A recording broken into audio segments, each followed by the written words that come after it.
अखंड हिंदुस्थानाचा नरसिंह शिवमुद्रा ध्वजधारक हिंदू धर्मरक्षिता प्रबोधनकार विचारक हिंदू जननायक सन्माननीय राजसाहेब ठाकरेंचा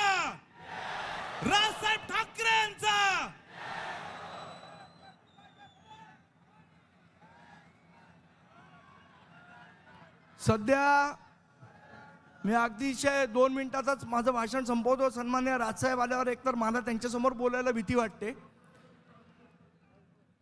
फक्त एकच प्रश्न गेले अनेक दिवस आपण बघतोय, काही लोक हे जाणीवपूर्वक सन्माननीय राजसाहेबांबद्दल बोलत असतात, विचित्रपणे बोलत असतात. त्यांना फक्त एकच इशारा देतो, त्याच्यासाठी एक कविता केली, ती कविता फक्त आपल्याला म्हणून दाखवतो आणि माझे 2 शब्द संपवतो.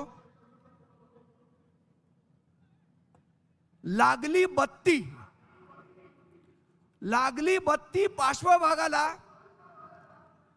की येतो शिवतीर्थावर चहा प्यायला. लागली बत्ती पार्श्वभागाला की येतो शिवतीर्थावर चहा प्यायला. बँड्रातनं निवडून येण्यासाठी येतो पाठिंब्याची भीक मागायला. लागली बत्ती पार्श्वभागाला की येतो शिवतीर्थावर चहा प्यायला.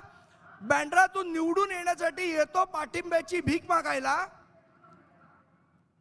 मुखवटा घालून फिरतो मीच तुमचा मित्र खरा.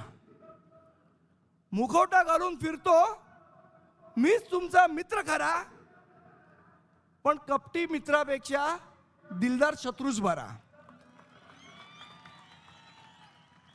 स्वतःला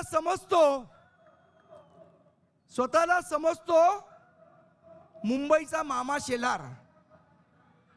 स्वतःला समजतो मुंबईचा मामा शेलार, पण सगळ्या मुंबईला माहिती आहे की हाच आहे मुंबईचा आशिष झोलार. जय हिंद, जय महाराष्ट्र.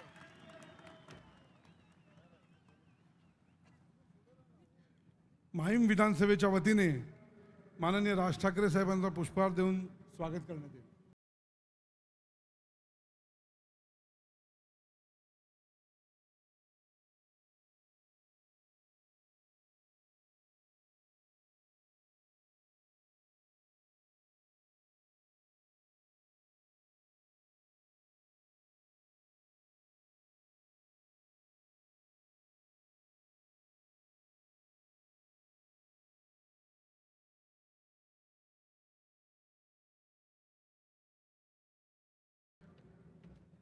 उपस्थितांना जनसमुदाय संबोधित करतील.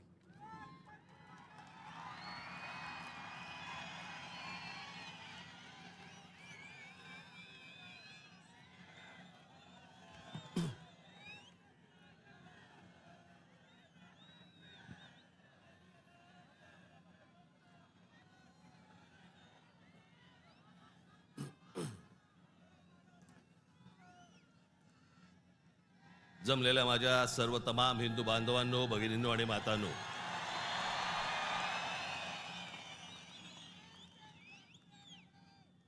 सर्वप्रथम मी आपणाला सर्वांना गुढीपाडव्याच्या मनपूर्वक शुभेच्छा देतो.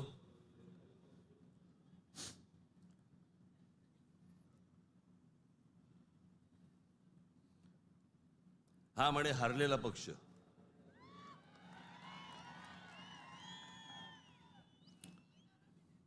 झालं, निवडणुका संपल्या, सगळ्या गोष्टी झाल्या, पण आज गेल्या निवडणुकीमध्ये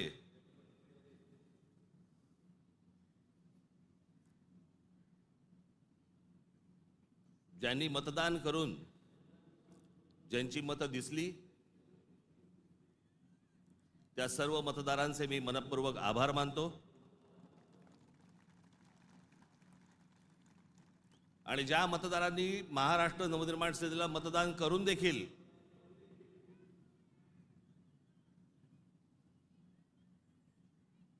इलेक्ट्रॉनिक मशीनमध्ये ज्यांची मतं दिसली नाहीत त्यांचेही मी आभार मानतो. निवडणुका कशा झाल्या, काय काय गोष्टी घडल्या, मला असं वाटतं याच्यावरती माझं बोलून झालेलं आहे. आता जे झालं ते झालं, आता बघायचं ते याच्या पुढचं. सगळे वेळ काढून आलायत ना, बरंच बोलायचंय मला.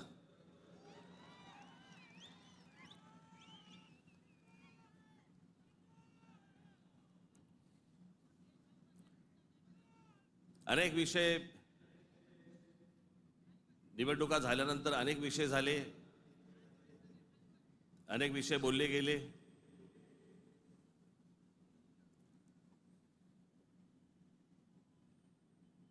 सदिच्छांचे, शुभेच्छांचे अनेक मला फोन पण आले आणि नेमके आजच आले.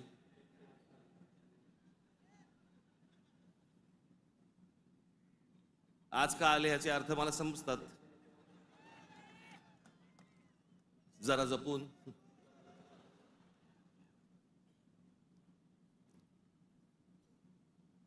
पण गेले काही दिवस ज्या काही घटना घडल्या, मला असं वाटतं काही गोष्टींचं तुम्हाला सांगणं खूप आवश्यक आहे, गरजेचं आहे.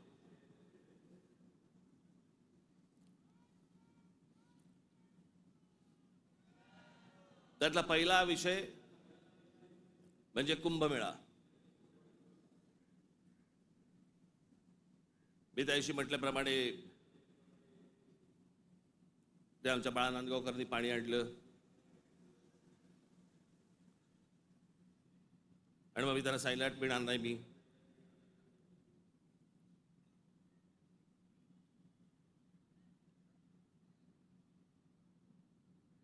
मग नव्याने वारं शिरलेल्या काही हिंदुत्ववाद्यांना असं वाटलं, अरे मी कुंभमेळ्याचा अपमान केला. मूर्ख आहात का?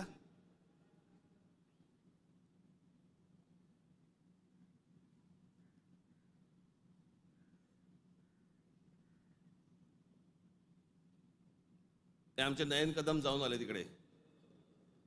कुठे नयन? कसं वाटलं? म्हणे आतमध्ये गेल्यावरती असं झालं म्हणे. म्हटलं नाही, खालून प्रेत गेलं असेल एखादं.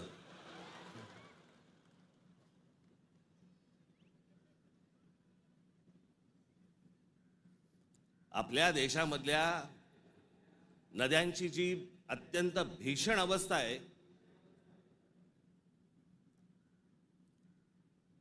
ज्याला आपण माता म्हणतो, नदीला देवी म्हणतो, त्या नद्यांकडे आपल्या राज्यकर्त्यांचा, आज नाही, आजचे राज्यकर्ते नाही, गेल्या अनेक वर्षांपासूनचे, मला आजही आठवते, गंगा साफ करावी असं पहिलं बोलणारी जे कोणी व्यक्ती मला आठवते, मला राजकारणातली, ती म्हणजे स्वर्गीय राजीव गांधी. राजीव गांधी ज्यावेळेला पंतप्रधान झाले त्यावेळेला त्यांनी गंगा साफ करण्याचं काम सुरू केलं. तेव्हापासून अजून गंगा साफ करतायत. त्याच्यानंतर आता 2014ला नरेंद्र मोदीजी पंतप्रधान झाले, त्यांनी तेच सांगितलं गंगा साफ करणार. आपल्याकडच्या देशांमधल्या नद्यांची अशी अवस्था आहे की त्याच्यामध्ये पाणी पिणं तर लांबची गोष्ट, तुम्ही आंघोळ केली म्हणजे, मी माझ्याकडे आत्ता काही उत्तरेतले लोक येऊन गेले मध्ये आणि त्यांनी मला सांगितलं की कित्येक लाखो लोक तिथे आंघोळ केल्यानंतर आजारी पडलेले आहेत. पडणारच आजारी.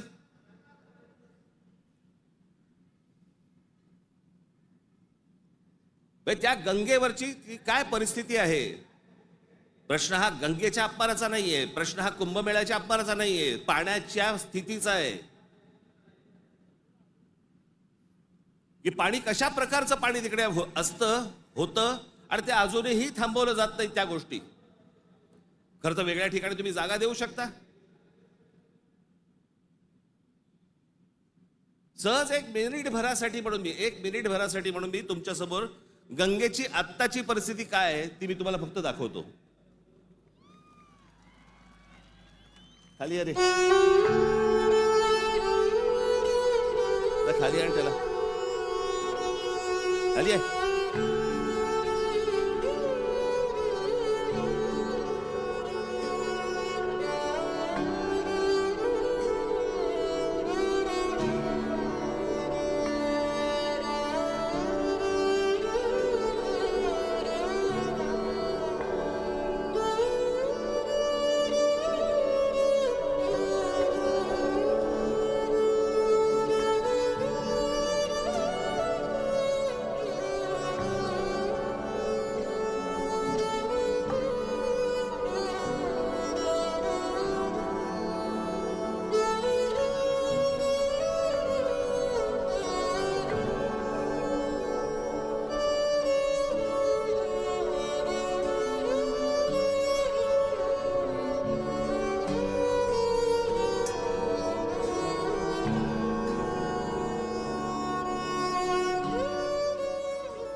ही गंगेची परिस्थिती आहे.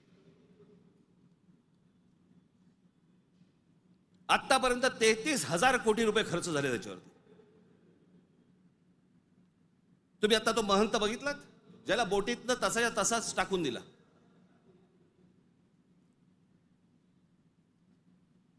तिकडच्या घाटांवरती तिथे प्रेत जाळली जात आहेत. नुसतं आपला अग्नी दिल्यासारखा करतात आणि तसंच प्रेत ढकलून देतात पाण्यामध्ये.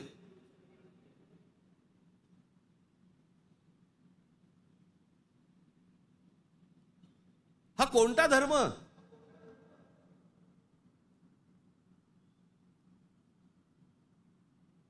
म्हणजे आमच्या नैसर्गिक आपल्या देशाच्या गोष्टींवरती जर समजा अशा प्रकारचा धर्म आडवा येत असेल, काय करायचं त्याचं?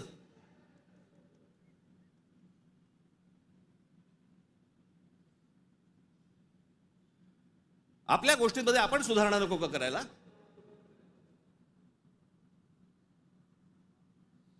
काळ बदलला, लोकसंख्या वाढली. 1000 वर्षापूर्वीच्या गोष्टी वेगळ्या होत्या, आताच्या गोष्टी वेगळ्या आहेत.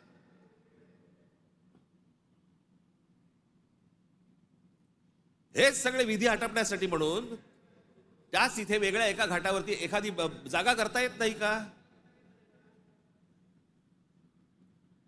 मग काय सांगतात लोक? ऐकत नाहीत. ऐकत कसे नाहीत?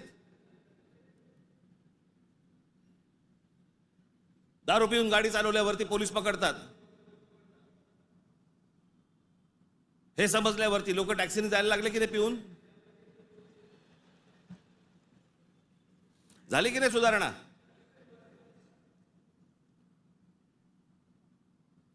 आपल्या नद्या स्वच्छ राहिल्या पाहिजेत.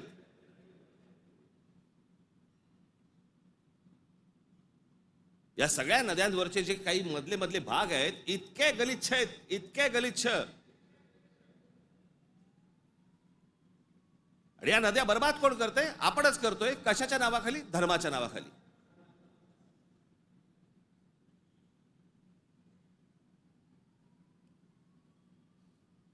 प्रत्येकाला आपापला धर्म प्यारा असतो. प्रत्येकाने आपापल्या धर्मामध्ये सुधारणा केल्या पाहिजेत. मी ज्या वेळेला हे गंगेवरचं ज्यावेळेला मी पाहत होतो सगळ्या गोष्टी, मला कळेना हे कसं काय चाललंय.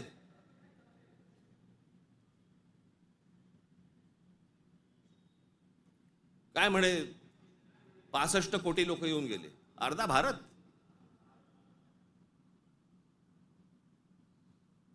चला त्यातले आपण 5 लाख आपण पकडूया, व्हीव्हीआयपी आणि व्हीव्हीआयपी.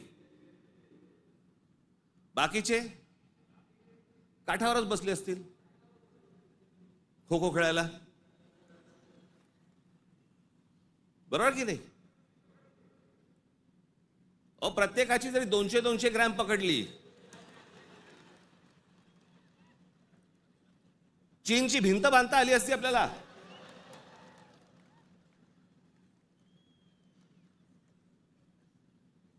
बरं तेही कुठे गेलं? म्हणजे आपल्याकडे जे सगळे म्हणतात ना, झालं गेलं गंगेला मिळालं.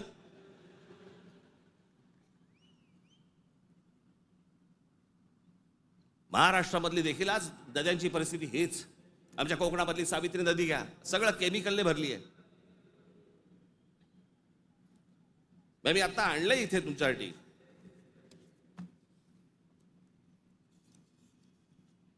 देशभरात एकूण 311 नदीपट्टे म्हणजे पॅचेस असे आहेत जे प्रदूषणामुळे धोक्याच्या पातळीवर असून त्यात महाराष्ट्रातील तब्बल 55 नदीपट्टे प्रदूषित आहेत.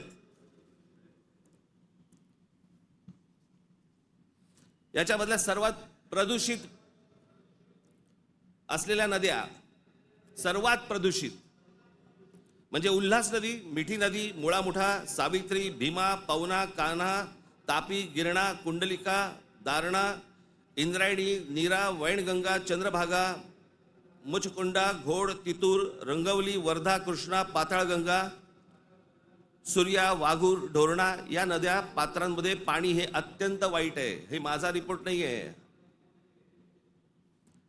तर भातसा, पेडी, मोर, बुराई, वेल, पांझरा, सीना, काळू, वेण्णा, कोयना, पांझरा, पैनगंगा, पूर्णा, उरमोडी, कान या नद्यांच्या पात्रामध्ये पाणी वाईट आहे.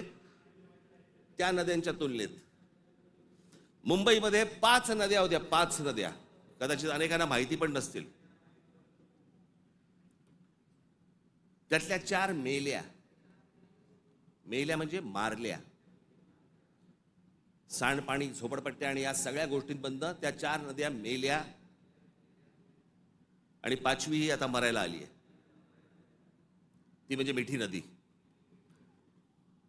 आत्ताची मिठी नदीची काल मी शूट करायला सांगितलंय. काल मी अगोदरचं पण दाखवत नाहीये, मी कालचं दाखवतोय.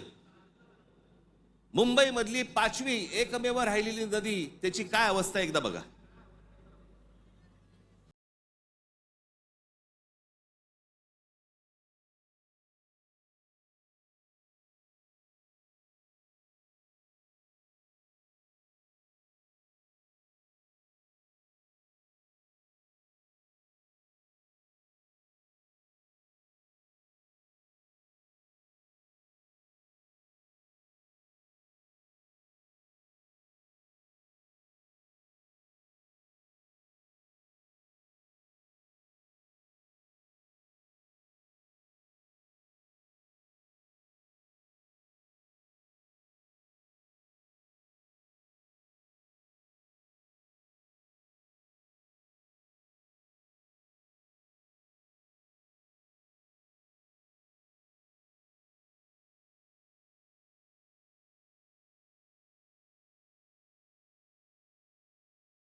या सगळ्या नद्या मारून टाकल्या आपल्या लोकांनी.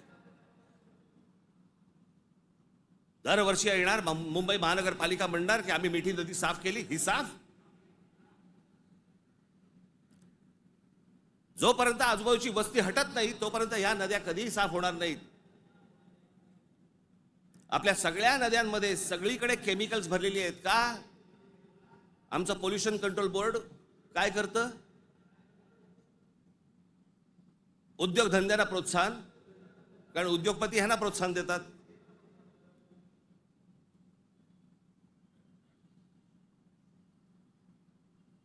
जे म्हणून आपल्याकडचे नैसर्गिक स्रोत आहेत आपण ते बंद करायचे आणि त्याच्यानंतर त्याच्यावरती बोलल्यानंतर तुमचा धर्म आडवा येणार.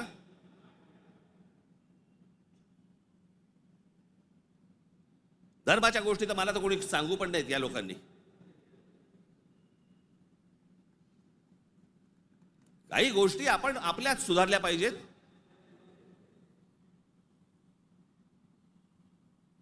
मी मागे हा एकदा विषय बोललो होतो. तो विषय बोलल्यानंतर मी एकदा नांदेडला होतो. नांदेडच्या गुरुद्वारामधले जे तिकडचे जे काय म्हणतात त्यांना, आता मला त्यांना काय म्हणतात मला माहिती नाही. आपल्या भाषेत सांगायचं म्हणजे काय, तिकडचे गुरुजी असतील. आणि त्यांनी मला सांगितलं की आपने जो कहा वो बहुत ठीक कहा. काय म्हणालो तुम्ही?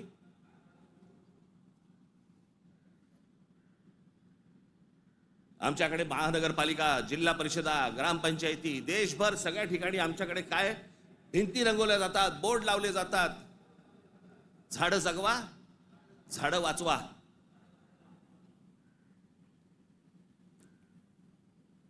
आणि आमच्याकडे देशामध्ये आपल्या हिंदूंचे अंतिम संस्कार, अंत्यविधी हे लाकडावरती होतात. कुठून येतं लाकूड? लाकूड येणार कुठून? या देशातली जंगलतोड झाल्याशिवाय लाकूड येणारच नाही.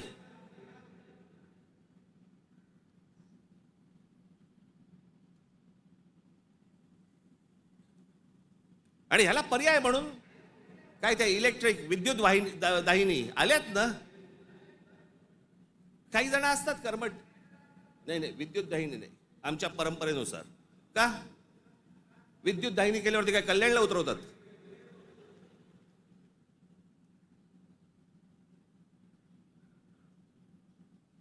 देशभर विद्युत दाहिन्या झाल्या पाहिजेत. त्या विद्युत दाहिन्या झाल्या तर लाकूड लागणार नाही. लाकूड लागणार नाही मग जंगल राहतील. आमचे पंतप्रधान नरेंद्र मोदी मागे एकदा जंगलात गेले होते फिरायला. कोणातरी एका परदेशी माणसाबरोबर. म्हणजे आमच्या पंतप्रधानांना जंगलांची आवड आहे.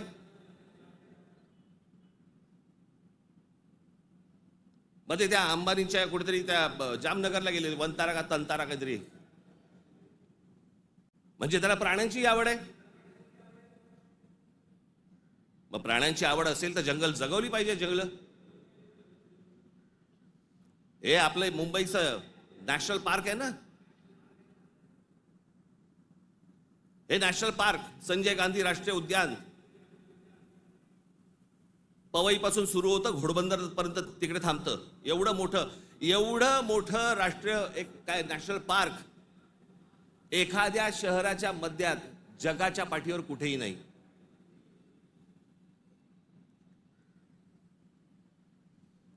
आपण आमचे मूळ विषयच आपण विसरलेलो आहोत.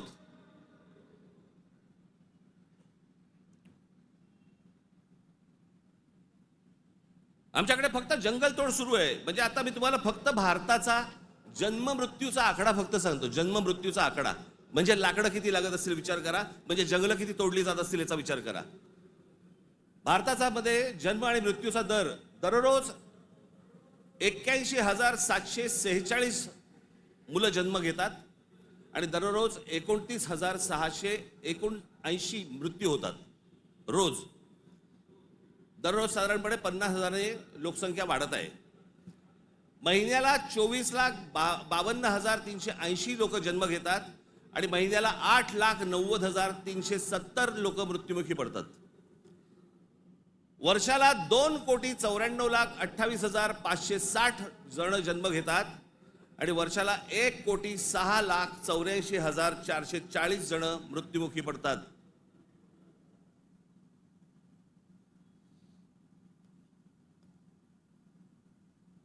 आपण एका बाजूने बोंबलायचं, आमच्याकडे दुष्काळ पडलाय, आमच्याकडे पाणी नाही. मराठवाड्यातल्या अनेक ठिकाणी 7-7 दिवस पाणी येत नाही. भारतामधल्या अनेक जिल्ह्यांमध्ये तिथे पाणी येत नाही. आम्ही पाणी येत नाही, सगळ्या गोष्टी होत नाही म्हणून बोंबलत बसायचं आणि आपणच ऱ्हास करायचा या गोष्टींचा. मूळ विषयांकडे आमचं लक्षच नाही. सगळे विषय भरकटवले जातात. आमच्याकडे कोण येतो, आम्हाला पाय जंगलांची पडली नाही, पाण्याची पडली नाही, कशाची पडली नाही, आम्हाला पडली औरंगजेबाची. तो बसला एकटा द्राक्ष खात आणि आम्ही भांडतोय.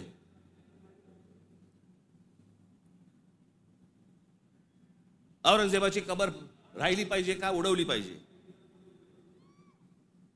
आत्ता कुठून आठवलं? चित्रपटाने जागे होणारे हिंदू काही कामाचे नाहीत.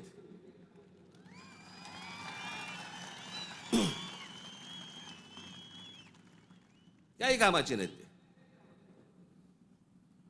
चित्रपट थिएटरमधनं उतरला की हे उतरले.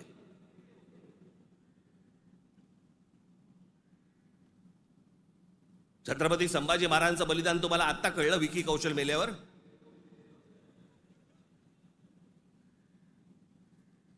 अक्षय खन्ना औरंगजेब बनून आल्यावर तुम्हाला औरंगजेब कळायला लागला?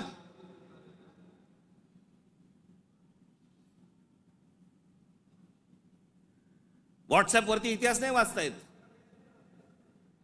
इतिहास वाचायचा असेल त्याच्यामध्ये पुस्तकामध्ये डोकं घालायला लागेल तुम्हाला.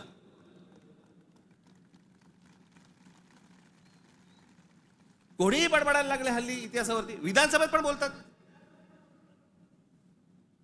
खरं तर त्यांचं काही काम नाही. औरंगजेबावरती बोलतायत. माहिती तरी का औरंगजेब काय प्रकरण होतं? हे बाहेरून आलेले सगळे लोक, औरंगजेबाचा जन्म गुजरात मधला, दाहोद नावाच्या गावामधला औरंगजेबाचा जन्म. आणि मग काय सोपं आहे इतिहासामधनं तुम्हाला जातीपातीमध्ये भिडवून द्यायला. यांना ब्राह्मणांनी साथ दिली, यांना मराठ्यांनी साथ दिली, मग तिकडे मराठी नव्हतेच, मग हे सगळं चोरून ब्राह्मणांनी केलं. हे सगळं बोलणाऱ्यांचा इतिहासाशी काही संबंध नाहीये. त्यांना फक्त राजकीय त्यांचं जे काही पोळी भाजून घ्यायची आहे तेवढंच फक्त काम आहे त्यांचं. त्यांना ना संभाजी महाराजांशी काही कर्तव्य आहे, ना औरंगजेबाशी काही कर्तव्य, ना कोणाशी काही कर्तव्य आहे. तुमची माती फक्त भडकवायची.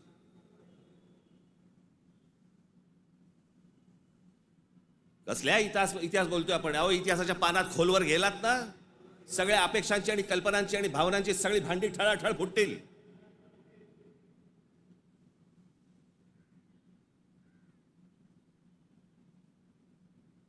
या हिंद प्रांतामध्ये एक अत्यंत कडवट, एक प्रभावी असं एक स्वप्न ज्या व्यक्तीला पडलं, त्या आमच्या जिजाऊ साहेब.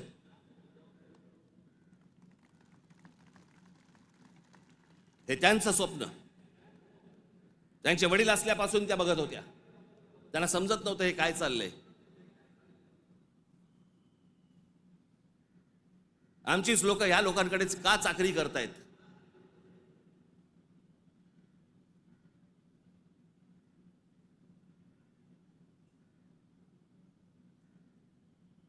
आणि छत्रपती शिवाजी महाराज म्हणजे या हिंद प्रांतावरती केलेला एक संस्कार आहे.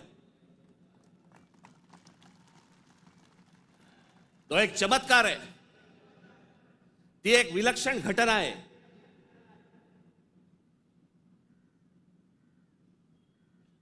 छत्रपती शिवाजी महाराज हा एक विचार आहे.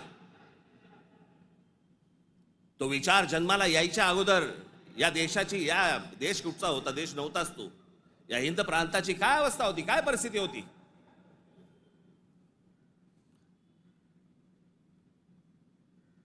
सर्व जातीचे लोक कोणाला कोणाच्याकडे होतेच ना कामाला. दूर कशाला जा? छत्रपती शिवाजी महाराजांचे वडील हे आदिलशाहीतच होते ना.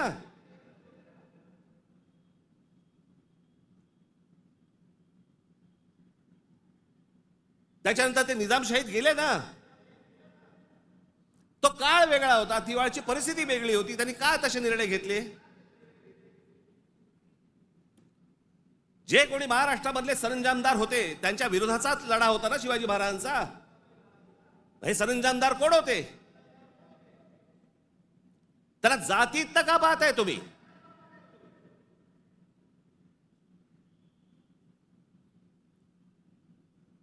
अफजल खानाचा वकील हा कोणी कुलकर्णी नावाचा होता, ब्राह्मण होता. अफजल खानाची बोलणी करायला गेलेला छत्रपती शिवाजी महाराजांचा वकील देखील ब्राह्मणच होता.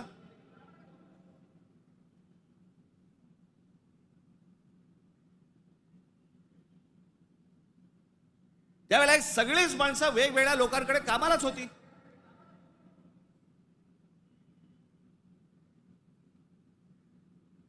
इतिहासातली प्रत्येक गोष्ट काही कागदावरती लिहिलेली नाहीये. त्यावेळेला त्या परिस्थितीत काय निर्णय घेतले असतील आपल्याला काय माहिती? 300-400 वर्षापूर्वीचा इतिहास, त्याच्यावरती आम्ही आज भांडतोय जातीत.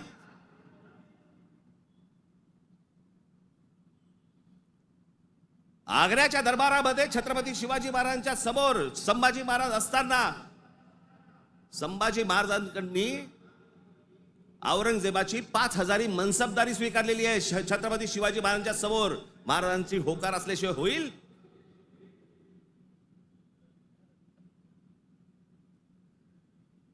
पण आता दरबारात अडकलोय, स्वीकारण्याशिवाय पर्याय नाही. आता स्वीकारू, नंतरचं नंतर बघू. राजकारण असतं ते. परिस्थिती काय, त्या परिस्थितीमध्ये कोणते निर्णय घ्यावे लागतात, काय परिस्थिती असते आपण पाहणार आहोत का नाही? कशा अंगाने इतिहास पाहायचा असतो हे आपण कधी बघणार आहोत की नाही?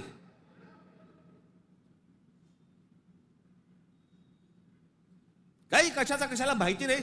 छत्रपती शिवाजी महाराजांसाठी औरंगजेबाचा जो माणूस आला होता, मिर्झा राजे जयसिंग राजपूत, हिंदू होता ना.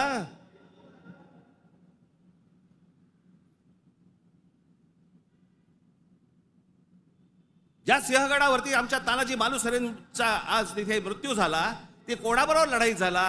उदयबान राठोड बरोबर ना. राजपूत होता ना, हिंदू होता ना. काय घेऊन बसलोय आपण?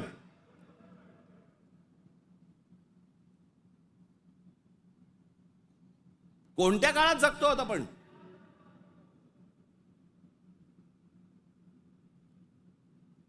छत्रपती शिवाजी महाराजांच्या जन्माच्या अगोदरचा काळ वेगळा होता, नंतरचा काळ वेगळा आहे.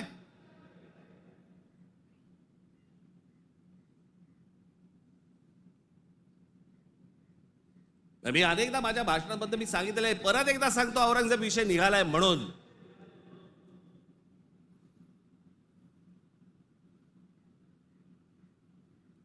औरंगजेब बादशाह याचं राज्य कुठपासून कुठपर्यंत होतं? अफगाणिस्तान पासून दक्षिणेपर्यंत आणि इथे बंगालपर्यंत.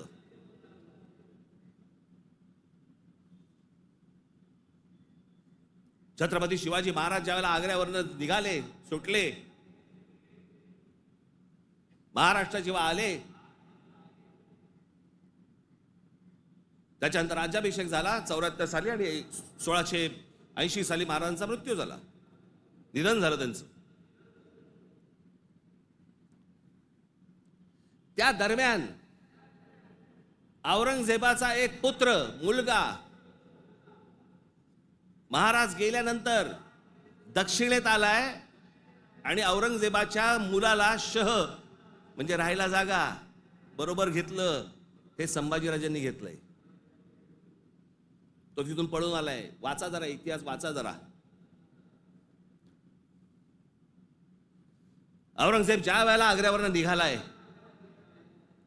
महाराज गेले 1680 साली आणि औरंगजेब महाराष्ट्रामध्ये पोहोचलाय 1681 साली. 1681 ते 1707, 27 वर्ष तो महाराष्ट्रात लढत होता.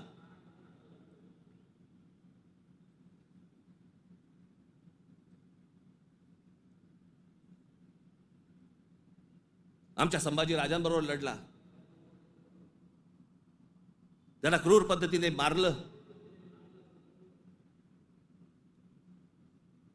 राजाराम महाराज लढले, संताजी धनाजी लढले आणि आमच्या तारा राणी साहेब लढल्या. या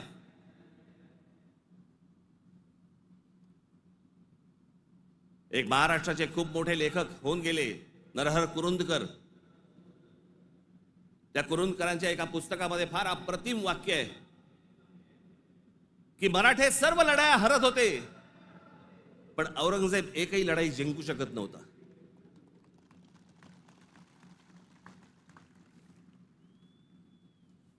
याचं कारण छत्रपती शिवाजी महाराजांचं निधन झाल्यावरती खरं तर औरंगजेबाने परत जायला पाहिजे होतं आग्र्याला. नाही, तो इथे का थांबला? एवढा मोठ्या बलाढ्य प्रदेशाचा राजा, शहनशाह, एका 2.5, 3, 3.5, 4 जिल्ह्याच्या एका राजासाठी इथे ठाण मांडून का बसला?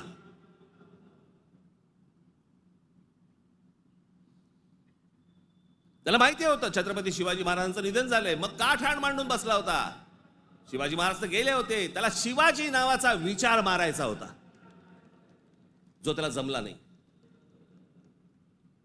सगळे प्रयत्न केले, सर्व प्रयत्न केले आणि इथे शेवटी मेला. जगाच्या इतिहासामध्ये औरंगजेब वाचला जातो, अभ्यास केला जातो त्याचा, पण ज्या वेळेला त्याचा अभ्यास केला जातो त्यावेळेला जगभरातल्या लोकांना कळतं की तो काय करायला गेला होता आणि कसा मेला. तिथे छत्रपती शिवाजी महाराजांचं नाव येतं जगभरामध्ये. जी कबर आहे ना, जी सजवलेली काढून टाका, कबर नुसती दिसली पाहिजे आणि तिथे एक मोठा बोर्ड लावा, आम्हा मराठ्यांना संपवायला आलेला औरंगजेब इथे आम्ही गाडला गेला.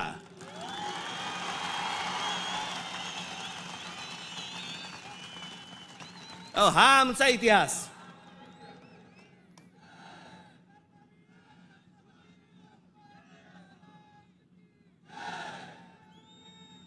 अफजल खान ज्या वेळेला इथे आला, इतिहास कशासाठी वाचायचा? इतिहासातनं बोध घेण्यासाठी वाचायचा. अफजल खान जेव्हा इथे आला त्यावेळेला प्रतापगडावरती मारला गेला खाली, तिथेच त्याची खाली कबर खोदली गेली, तिथेच त्याला पुरला. मराठीत एक फार अप्रतिम जो शब्द आहे ना, पुरून उरीन, तो आहे. तुला पुरीन आणि उरीन.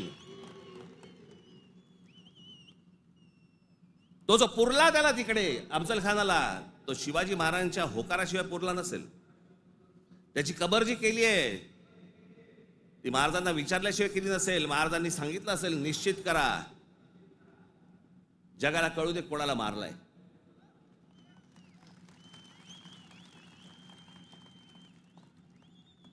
आपण ज्या मराठ्यांनी महाराष्ट्राने ज्यांना ज्यांना गाडले त्यांची प्रतीकं नेस्तनाबूत करून चालणार नाही, ती जगाला दाखवली पाहिजेत आम्ही यांना गाडलंय.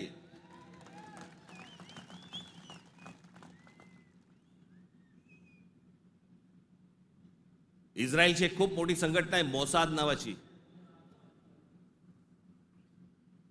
त्यांचं एक पुस्तक आहे. त्या पुस्तकामधली एक ओळ फार अप्रतिम ओळ आहे आणि त्याच्यात त्यांनी दिलंय की आम्ही अनेक स्मारकं बांधली इथे इस्रायलमध्ये, पण अनेक लोकांची आम्ही स्मारकं बांधली नाहीत. का?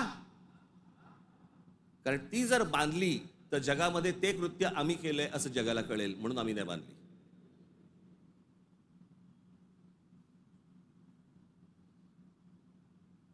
असा विचार ते करतात. आणि आम्ही कोणाला गाडले हे आम्ही जगाला दाखवायचं नाही. खरं तर शाळेतल्या लहान लहान मुलांच्या तिकडे ट्रिप घेऊन गेल्या पाहिजेत, बसेस भरून घेऊन गेल्या पाहिजेत आणि लहान मुलांना सांगितलं पाहिजे, बाळांनो महाराजांनी याला गाडला, हा आपल्यावर आला होता, हा आपल्या धर्मावर उलटला होता, हा आमची मंदिरं पाडत होता, हा आमच्या बहिणींची आबरू लुटत होता, याला आम्ही गाडला. नाही तर पुढच्या पिढ्यांना आम्ही काय इतिहास सांगणार आहोत?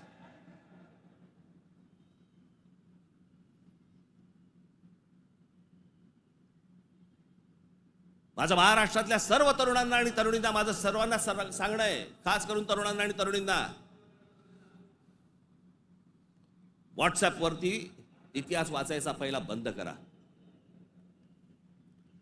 आणि इतिहास ज्या वेळेला तुम्हाला जातीतनं सांगण्याचा कोणीतरी प्रयत्न ज्या वेळेला करेल त्यावेळेला लक्षात ठेवा, तो कुठच्या ना तरी कुठच्या पक्षाला बांधील असेल. तुमची फक्त माती भडकवण्यासाठी हे सगळे उद्योग केले जातात. तुम्ही एक होऊच नाहीत, तुम्ही मराठी म्हणून एक येऊच नाहीत, तुम्ही महाराष्ट्र म्हणून एक येऊच नाहीत, याच्यासाठी जे सगळे प्रयत्न चालू असतात. मुळात विषय वेगळे असतात आणि मग विषय हे असले विषय काढून तुम्हाला भरकटवलं जातं, वेगळीकडे नेलं जातं आणि आम्ही तिकडे बघतो आणि बाकीचे इकडे काम आटपून घेतात. मधल्यामध्ये अडाणींना जमीन पण मिळून जाते.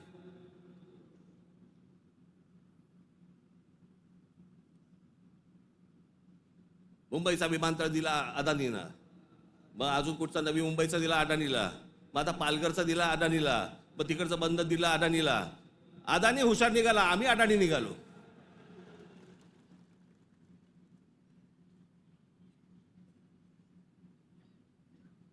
कित्येक गोष्टी आहेत ज्या विधानसभेमध्ये बोलल्या जाऊ नयेत. लाडकी बहीणचं काय झालं?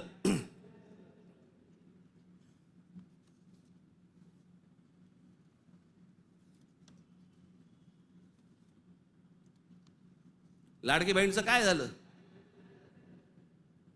काही नाही, बंद होणार ती योजना. मी निवडणुकीच्या वेळेला सांगत होतो, पण माझं खरं सांगून तुम्हाला पटलं नाही, त्यांचं खोटं सांगून पटलं. काय कमाल आहे.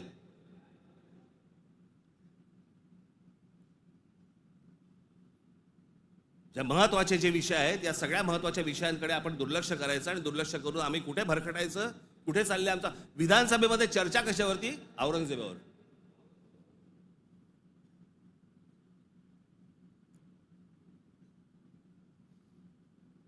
मी तुम्हाला मुद्दामून सांगतोय की तो तुर्कस्तान म्हणजे आत्ताचा टर्की हा देश तलवारीच्या धारेवरती, धर्माच्या धारेवरती उभा राहिला, सगळ्या ठिकाणी आक्रमण केली. हा औरंगजेब म्हणजे हे सगळे आहेत ना, बाबर बिबर पासून सगळे, हे सगळे तुर्की मंगोलियन लोक आहेत. आपण ज्यांना मोघल म्हणतो ना, मोघल म्हणजे मंगोल्स, चंगीज खानवाले. हा तुर्की मंगोल आहे. सगळं धर्म, सगळं मुस्लिम धर्म तलवारीच्या धारेवरती सगळा देशभर जगभर पसरवण्याचा प्रयत्न केला. नंतर धर्माच्या आधारावरती तुम्हाला देश नाही उभा करतायत. हे अनेक देशांना समजलं. त्यातला पहिला टर्की म्हणजे तुर्कस्तान. तिकडे 1922 साली त्यांच्या पंतप्रधान काय प्रेसिडेंट जो काय असतो तो, त्याच्यावरती केमाल पाशा नावाचा माणूस आला आणि केमाल पाशाने सगळं अख्खं तुर्कस्तानचं चित्र अख्खं पालटवून टाकलं. 1938 साली मला असं वाटतं ते गेले. त्याच्यानंतर जी जी लोक आली तिथे इस्लाम आता म्हणण्यापुरता आहे तिथे, पण तो आता भाग दक्षिण युरोप म्हणतात त्याला, दक्षिण युरोप.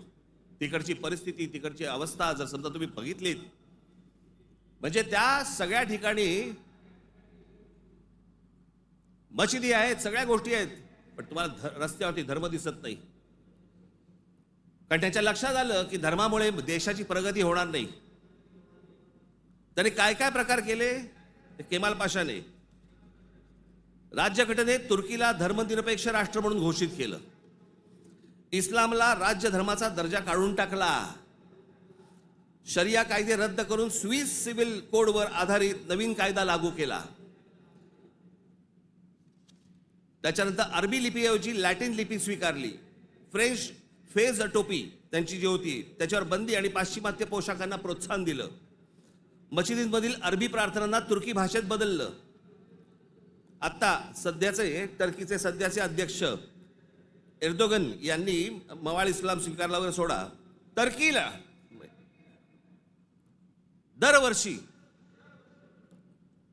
टुरिझम म्हणून किती लोक भेट देतात? 5 कोटी लोक भेट देतात. वर्षाला साधारणपणे $400 बिलियन त्यांचं उत्पन्न होतं, निर्माण होतं. हे देश सगळे त्याच्यातनं बाहेर पडत आहेत आणि आम्ही धर्मांधतेकडे जातोय. धर्म प्रत्येकाने जोपासला पाहिजे उंबरठ्याच्या आत. आणि त्यांनी जर समजा बाकीच्यांनी जर समजा धर्म रस्त्यावरती आणला तर मग काय आम्ही बुलडोजर फिरू? मी ज्यावेळेला सांगितलं होतं हे सगळे लाऊडस्पीकर बंद करा मशिदींवरचे, ऐकलं नाही. माझ्या 17,000 महाराष्ट्र सैनिकांवरती केसेस टाकल्या. आणि आता परवा दिवशी आमच्या महाराष्ट्र राज्याचे मुख्यमंत्री देवेंद्र फडणवीस म्हणतात की आम्ही त्यांना सांगितलेलं आहे रात्री 10 ते सकाळी 6 भोंगे वाजणार नाहीत. अहो तेव्हा वाजतच नाहीत. प्रश्न आहे सकाळी 6 ते रात्री 10. या लाऊडस्पीकरचा, सततच्या लाऊडस्पीकरचा लोकांना त्रास होतो. तुमचे काही सण बिण असतील तर आपण समजू शकतो, पण सरकार म्हणून कोणतंही पाऊल न उचललं. पाऊल कोणी उचललं? उत्तर प्रदेशने उचललं, योगींनी उचललं. त्यांनी सगळ्यावरचे लाऊडस्पीकर बंद केले. आपण इथे घोषणा केली, लाऊडस्पीकर त्यांनी बंद केले. आमच्या इकडे तसंच चालू आहे.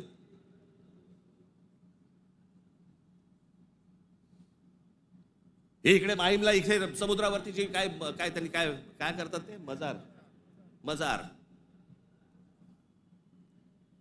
बोलल्यावरती रात्रीच्या रात्री काढून टाकली गेली. आतमध्ये काय? आतमध्ये पोकळ काहीच नव्हतं. ही सगळे अनधिकृत बांधकामं, या अनधिकृत वस्त्या ज्या काय आता झालेल्या आहेत आपल्याकडे, हे सगळे इथे कोम्बिंग ऑपरेशन्स केली पाहिजेत. अहो आपण मूळ विषय सगळे जे आहेत ना, जे रोजगाराचे आहेत, जे शेतीचे आहेत, जे कामगारांचे आहेत, जे विद्यार्थ्यांचे आहेत, जे शिक्षणाचे आहेत, सगळे बाजूला काढतोय आपण आणि भलत्या गोष्टींमध्ये आपण रमतोय. भलत्याच गोष्टींमध्ये.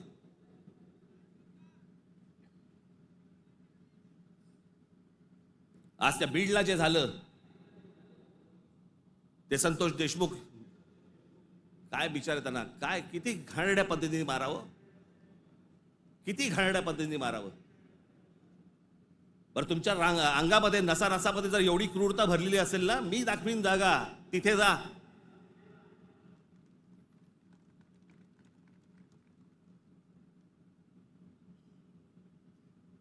पण हे सगळं झालं कशातनं?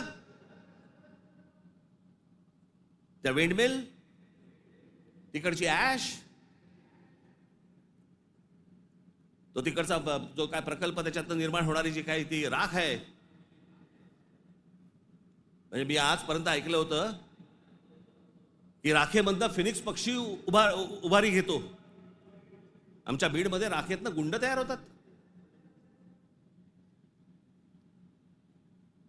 विषय होता पैशाचा. ती जी काय वाल्मिक कराड आणि जी काय नावं येत आहेत त्यांची, हे सगळ्या खंडण्या. या संतोष देशमुखने त्याला विरोध केला उद्या तिथे संतोष देशमुख नसता, दुसरा कोणी असता तरी त्यांनी हेच केलं असतं. विषय होता पैशांचा, विषय होता खंडणीचा, विरोध होता खंडणीला विरोध करणाऱ्यांचा. आम्ही लेबलं काय लावली? वंजाराने मराठ्याला मारलं. त्याच्यात वंजाऱ्यांचा काय संबंध आणि मराठ्यांचा काय संबंध? कशात गुंतून पडतोय आपण? पण तुम्हाला गुंतवलं जातंय. हे राजकीय पक्ष तुम्हाला गुंतवतायत त्याच्याबद्दलच गुंतून राहा. आमच्या मुलांच्या शिक्षणाचा विचार करू नका, विषय आणू नका. आमच्याकडे रोज शेतकरी आत्महत्या करतायत. आता दिवसाला 7 आत्महत्या होतात दिवसाला शेतकऱ्यांच्या. पाहू नका. आमच्याकडे रोजगार निर्माण होत नाहीये, लक्ष देऊ नका त्याच्याकडे. असंख्य मुलं आणि मुली मराठवाडा सोडून पुण्याकडे येत आहेत. दुर्लक्ष करा त्या गोष्टींकडे. आम्ही कशात अडकवलंय त्यांना? सगळ्यांना जातीपातीमध्ये अडकवलेलं आहे. कोणी जातीचं भलं केलेलं नाहीये आणि कोणी जातीच्या माणसाचं भलं केलेलं नाहीये. या महाराष्ट्रामध्ये संयुक्त महाराष्ट्र झाल्यानंतर गेली इतकी वर्ष या महाराष्ट्राच्या सत्तेमध्ये जास्तीत जास्त आमदार आणि जास्तीत जास्त मंत्री आणि जास्तीत जास्त मुख्यमंत्री मराठा समाजाचे होते. मग मराठा समाजाला आरक्षण का मागावं लागते? काय केलं या आमदारांनी आणि काय केलं या मंत्र्यांनी आणि काय केलं मुख्यमंत्र्यांनी? जर माझ्या मराठा समाजाला जर समजा आरक्षण मागायला लागत असेल, मग एवढे आमदार आजपर्यंत का निवडून दिले? एवढे खासदार आजपर्यंत का निवडून दिले? एवढे मुख्यमंत्री का झाले? एवढे मंत्री का झाले? मग या लोकांनी काय केलं? जात जातीला कधीच सांभाळत नाही. हे फक्त निवडणुकांमध्ये फक्त तुमची मतं घेण्यासाठी म्हणून फक्त जातीचा वापर करतात. याच्यानंतर काही होणार नाही. निवडणुकीच्या तोंडावरती तुम्हाला सांगितलं होतं शेतकऱ्यांना कर्जमाफी करू म्हणून सांगितलं होतं ना.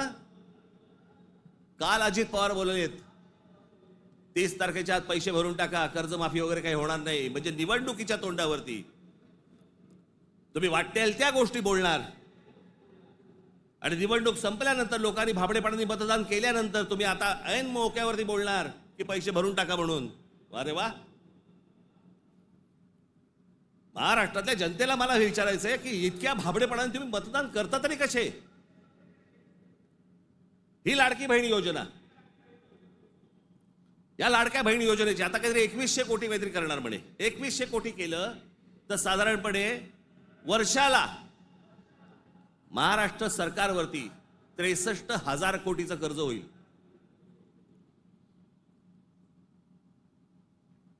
म्हणजे साधारणपणे 5 वर्षाचे काढा तुम्ही किती होतात? 3-3.5-4 लाख कोटी होतात. हे फक्त वाटण्यात. ते वाटू शकत नाहीत, सरकारकडे पैसे नाहीत. ही योजना बंद होणार. अहो, कर्ज काढून दिवाळी साजरी करायला सांगितले कोणी? जे मूळ प्रश्न आहे, जे रोजगाराचे प्रश्न आहेत, माझ्या महाराष्ट्रामधल्या माझ्या मराठी मुला मुलींना नोकऱ्यांचे प्रश्न आहेत, ते सोडवा. आस्थापना येत आहेत आणि तुम्ही बाहेरच्या लोकांना भरताय कंत्राटी कामगार म्हणून. माझ्या महाराष्ट्रामधल्या मुलांना कळत नाहीये, मुलींना कळत नाहीये. कारण आम्ही गुंतवलेत कशात? आम्ही जातीत गुंतवलेत. मारामाऱ्या करा, डोकी फोडा, व्हॉट्सअपवरती जातीत शिव्या घाला, हे उद्योग आमचे सगळे सुरू आहेत. मूळ प्रश्नाकडे आहे कोणाचं लक्ष? खरं तर मूळ प्रश्नांवरती तुम्ही सरकारला धारेवर धरलं पाहिजेत, मंत्र्यांना धारेवर धरलं पाहिजेत. निवडणुकीच्या तोंडावरती ज्या ज्या प्रकारची तुम्हाला आश्वासनं दिली त्या गोष्टी तुम्ही विचारल्या पाहिजेत. पण मुळात आपलंच लक्ष जर समजा नसेल तर बाकीच्यांचं फावणारच आहे.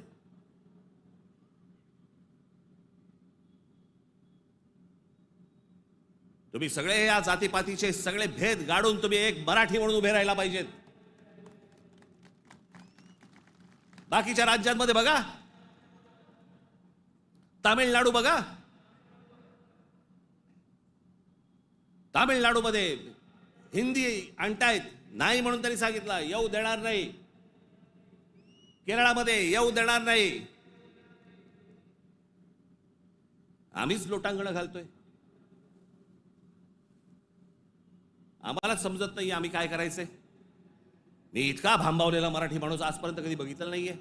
मी इतका राजकारणाचा झालेला चिखल देखील मी आजपर्यंत पाहिलेला नाहीये. कोणत्याच गोष्टींचं आम्हाला गांभीर्य उरलेलं नाहीये. सगळेजण त्या इंस्टाग्रामवरती चालू आहेत, कारण डान्स बार बंद झाले.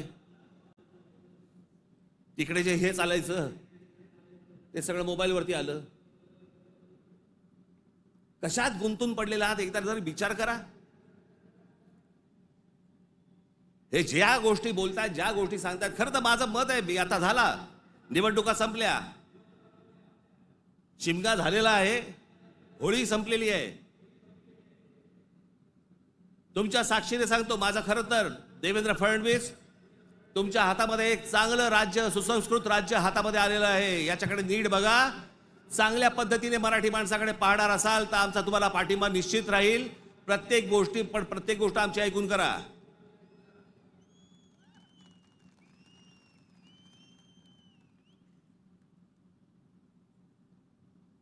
महाराष्ट्र आसुसलेला आहे. आता उन्हाळा आहे, आता पाण्याचे प्रश्न सुरू होतील. शेतकऱ्यांच्या आत्महत्यांचे आहेतच आहेत, कर्जांचे आहेत. कोणी कंपन्या येतात, त्या कुठची कंपनी आली ती लुटून गेले ते टोरस का काहीतरी, इतके भाबड्यात. आता पैसे दिले की महिन्याभरात दुप्पट होतील. कोण देतं असं करून? का गुंतवता अशा ठिकाणी पैसे तुम्ही? पण या सगळ्या ह्याच्यामध्ये मी तुम्हाला दोष देणार नाही. ही जी असुरक्षितता जी आलेली आहे ना, आर्थिक असुरक्षितता आलेली आहे, वैचारिक असुरक्षितता आलेली आहे, मंदिरांच्या बाहेर रांगा लागल्या आहेत. जे बुवा बिवा जे काय आता सध्या नवीन आलेत सगळेजण, त्यांच्याकडे रांगा लागल्या आहेत. लोक भक्तीने जात आहेत, भावनेने जात आहेत, अडकून पडतायत. ठीक आहे, पण चांगल्या गोष्टीत तरी पडतायत.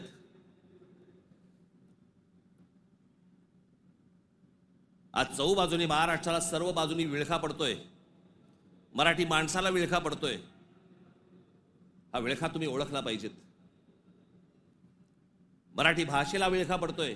आमच्या महाराष्ट्रामध्ये, मुंबईमध्ये आम्हाला सांगता, इकडच्या आस्थापनांमध्ये आम्ही मराठी बोलना नहीं आता तो क्या हुआ, कानफट इथंच बसणार.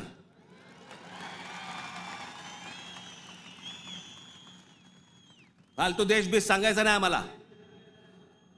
प्रत्येक राज्याची एक राजभाषा आहे, त्या राजभाषेचा सन्मान हा प्रत्येक राज्यामध्ये राखला गेला पाहिजे. महाराष्ट्रामध्ये, मुंबईमध्ये मराठीचा मान हा राखला गेलाच पाहिजे प्रत्येक आस्थापनेत. या महाराष्ट्रामधल्या उद्यापासून तयारीला लागा. महाराष्ट्रातल्या प्रत्येक बँकेत मराठी वापरली जाते की नाही पहिले चेक करा. प्रत्येक बँकेत, प्रत्येक आस्थापनेत तुम्ही मराठी म्हणून सगळेजण कडवटपणे उभे राहायला पाहिजेत. या देशामधला हिंदू हा हिंदू तेव्हाच होतो जेव्हा मुसलमान रस्त्यावरती येतात. एरवी फक्त भक्तिभावाने असतात, पण हिंदूंमधला हिंदू जेव्हा जागरूक होतो तो फक्त दंगलीमध्ये हिंदू असतो. दंगल संपली की तो मराठी, पंजाबी, गुजराती, बंगाली सगळा होतो. आणि मग ज्याला तो मराठी होतो त्याला मग तो साळी, माळी, मराठा, ब्राह्मण, कुणबी सगळा होतो. आपापल्या जातीबद्दल प्रेम असणं हे स्वाभाविक आहे, पण दुसऱ्याच्या जातीबद्दल विद्वेष असणं, तिरस्कार असणं ही विकृती आहे.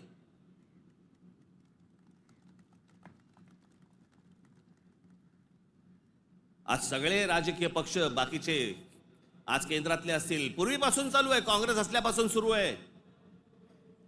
या सर्व प्रश्नांकडे तुमचं गांभीर्याने लक्ष असलं पाहिजे. मी आज फक्त तुम्हाला एक गोष्ट वाचून दाखवणार आहे. 1966 साली शिवसेनेच्या जन्माच्या वेळेला माझ्या आजोबांनी एक पुस्तक लिहिलं होतं. बघा, 1966 सालची गोष्ट बोलते मी तुम्हाला. 1966 माझ्या आजोबांनी एक पुस्तक लिहिलं होतं. मी ते लवकरच मी ते रिप्रिंट करून तुमच्या पुढे आणणार आहे. मी ते त्या पुस्तकाचं नाव होतं ऊठ मराठ्या ऊठ. ते पुस्तक आपण सर्वांनी जरूर वाचलं पाहिजे. त्या पुस्तकातला एक फक्त मायना मी तुम्हाला एक फक्त गोष्ट वाचून दाखवतो, आणि ही गोष्ट मला असं वाटतं सर्वांनी गांभीर्याने घेतली पाहिजे. या गोष्टींवरती विचार केला पाहिजे. पूर्वीची काँग्रेस असो नाही तर आत्ताची भाजपा असो नाही तर अजून येणारे दुसरे कुठचाही केंद्रामधला पक्ष असो किंवा राज्यामधला, मराठी माणसांनी या गोष्टींचा विचार करणं गरजेचं आहे. हे आजोबांनी 66 साली लिहिलं आहे. तीच गोष्ट आज तंतोतंत आपल्याला लागू पडते. ती मी गोष्ट फक्त तुमच्यासमोर वाचून दाखवतो. भाषा म्हणजे काय बोलायचीच नाही, कमाल भाषा. आज महाराष्ट्राचा मराठा आत्मस्वरूपाला पारखा होऊन ना अरत्री ना परत्री, म्हणजे ना इथे ना तिथे, अशा मोहनीय अवस्थेत आहे. त्याचा उज्ज्वल भूतकाळ त्याने चुकूनही आठवू नये. त्याचा उज्ज्वल भूतकाळ, जे मी मगाशी तुम्हाला सांगतो ना, इतिहासातल्या चांगल्या गोष्टी, त्याचा उज्ज्वल भूतकाळ त्याने चुकूनही आठवू नये. या धोरणाने त्याच्या त्या इतिहासाची जडणघडण नव्या राजकारणी रंगढंगाला साजेशी बदलण्याचा उद्योग सध्या चालू आहे. काळाच्या कचक्यालाही न जुमानता ग्रंथ दसतात आणि पिढ्यानपिढ्यांच्या स्मरणात परंपरेने चिरंजीव झालेल्या ठळक ऐतिहासिक घटनांवर ही निरनिराळे बनावट अर्थ बनवण्यात येत आहे. जिकडे पाहावे तिकडे जे आता चालू आहे, त्या इतिहासाचे वेगवेगळे अर्थ तुम्हाला सांगितले जात आहेत, वेगवेगळ्या गोष्टी सांगितल्या जात आहेत जाती जातींमधनं. त्याच्यामध्ये एक त्यांनी एक उतारा दिलाय, गलबला बुद्धी नासते नाना निश्चय सांगती, ऐकावे कोणाकोणाचे बोलत आहे बहुचकी, करंटे मिळाले सर्वही जो तो बुद्धीचं सांगतो. प्रत्येक जण आपापल्या पद्धतीने काहीतरी सांगत असतो. त्यांची बुद्धिमत्ता तेवढी नसते, पण प्रत्येकाला वाटतं मला व्यक्त व्हायचंय आणि प्रत्येक जण बुद्धी पाजळत असतो. त्यांच्याकडनं बुद्धी घेऊ नका, चांगली पुस्तकं वाचा, असा समर्थोक्त देखावा दिसत आहे. बुद्धिभेदाच्या या वावटळीत शिक्षितांपासून अशिक्षित मजुरांपर्यंत सारे गुरफटले गेले आहेत. जागृतीचा उत्थानाचा बोध करील तो जातीयवादी, संकुचित वृत्तीचा, देशद्रोही म्हणून त्याची सर्वत्र निंदा नालस्ती आणि जाहीर सभातून निषेध करण्यात येतो. कारण स्पष्ट आहे, महाराष्ट्राचा मराठा जागा होऊन आपल्या आत्मस्वरूपाचा शोध घेण्या इतका कदरबाज स्वाभिमानी बनू लागला तर सत्ता स्पर्धेच्या शर्यतीच्या रिंगणात आपल्या पक्षीय घोड्यावर स्वार झालेल्यांचे रिकीबितले पाय लटपटल्याशिवाय राहणार नाहीत. हे जे आज सत्तेचे सगळ्या घोड्यांवर चालू आहे ना, घोड्यांवरती बसलेले आहेत, तुम्ही एक व्हा, तुम्ही एक मराठी म्हणून ताकद ह्यांना सर्वांना दाखवा. नाही ह्यांचे पाय लटलटले तर मला सांगा. पण तुमच्यामध्ये सगळ्यांमध्ये फक्त मतभेद निर्माण करणं, बुद्धिभेद निर्माण करणं आणि त्या बुद्धिभेदातनं ह्यांना फक्त सत्ता राबवायची आहे सगळ्यांना. आज सत्तेवर बसले तेवढंच नाही म्हणत मी, सगळेच. म्हणून मला तुम्हाला एवढंच सांगायचं आहे, आजच्या या गुढीपाडव्याच्या दिवशी, हा गुढीपाडवा, या गुढीपाडव्याच्या दिवशी तुम्ही हा मराठी नववर्षाचा सण, या मराठी नववर्षाच्या क्षणी तुम्ही सगळ्यांनी, महाराष्ट्रातल्या तमाम माझ्या माता भगिनींनी, माझ्या बंधूंनी, भावांनी, माझ्या बहिणींनी, सगळ्यांनी एकजुटीने मराठीचा नारा द्यावा. आणि ज्या वेळेला ते इतर ज्या वेळेला अंगावर येतील त्यावेळेला आपण हिंदू म्हणून अंगावरती जाऊ. एवढी ताकद आपण आज या ठिकाणी ठेवू. आपण आज या गोष्टींची शपथ घेऊ. आणि पुढच्या सगळ्या येतात निवडणुका आता लागतील, मला असं वाटतं की ऑक्टोबर नोव्हेंबरला लागतील बहुधा, यांची गॅरंटी नाही. कारण यांचं चाललंय ते बरं चाललंय. एक माणूस धरून बसलेत आयुक्त प्रत्येक ठिकाणचा. त्याच्यामुळे हे सोपं असतं राजकारण. ज्या वेळेला निवडणुका लागतील तोपर्यंत सगळी बांधणी तुमची पूर्ण झालेली पाहिजे आणि सगळेजण तुम्ही जोरात कामाला लागले पाहिजेत. एवढी फक्त एक इच्छा, आशा, अपेक्षा व्यक्त करतो आणि पुन्हा एकदा गुढीपाडव्याच्या आपल्याला सर्वांना शुभेच्छा देऊन आपली सर्वांची मी तूर्त रजा घेतो. धन्यवाद. जय हिंद, जय महाराष्ट्र.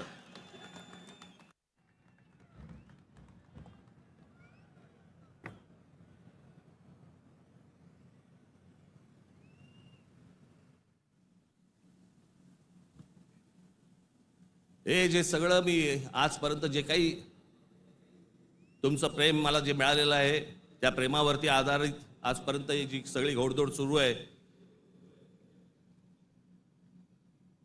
ती जी ऊर्जा मला जी मिळते ना, ती तुमच्याकडनं सगळ्यांकडनं हे तुम्ही येता तेव्हा मिळते.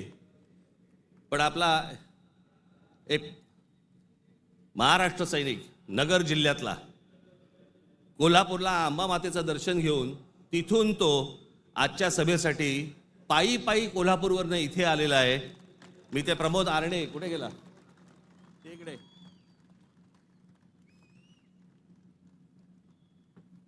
आता बस, हा पायी पायी तिथून आला. तुमच्या सर्वांसाठी तो महालक्ष्मीचं दर्शन घेऊन आलेला आहे आणि मला असं वाटतं की हीच माझी ऊर्जा आहे. धन्यवाद.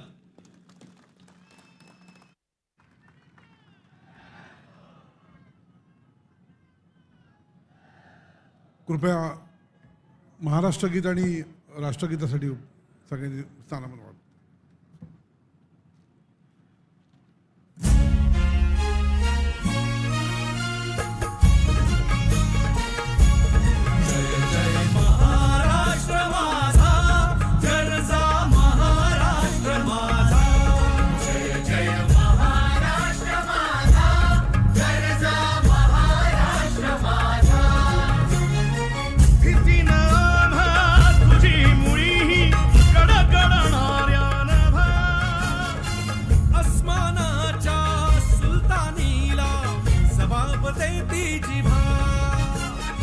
सह्याद्रीचा सिंह गर्जत शिवशंभू राजा.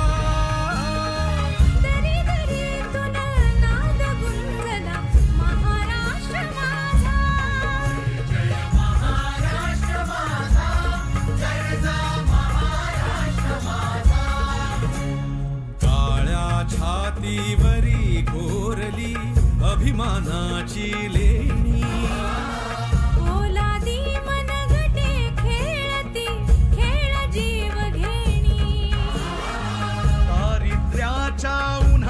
शिजला निढळाच्या घामाने भिजला देश गौरवासाठी झिजला. दिल्लीचे ही दस्तराणी महाराष्ट्र माझा. जय महाराष्ट्र माझा, गरजा महाराष्ट्र माझा. जय जय महाराष्ट्र माझा.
भारत माता की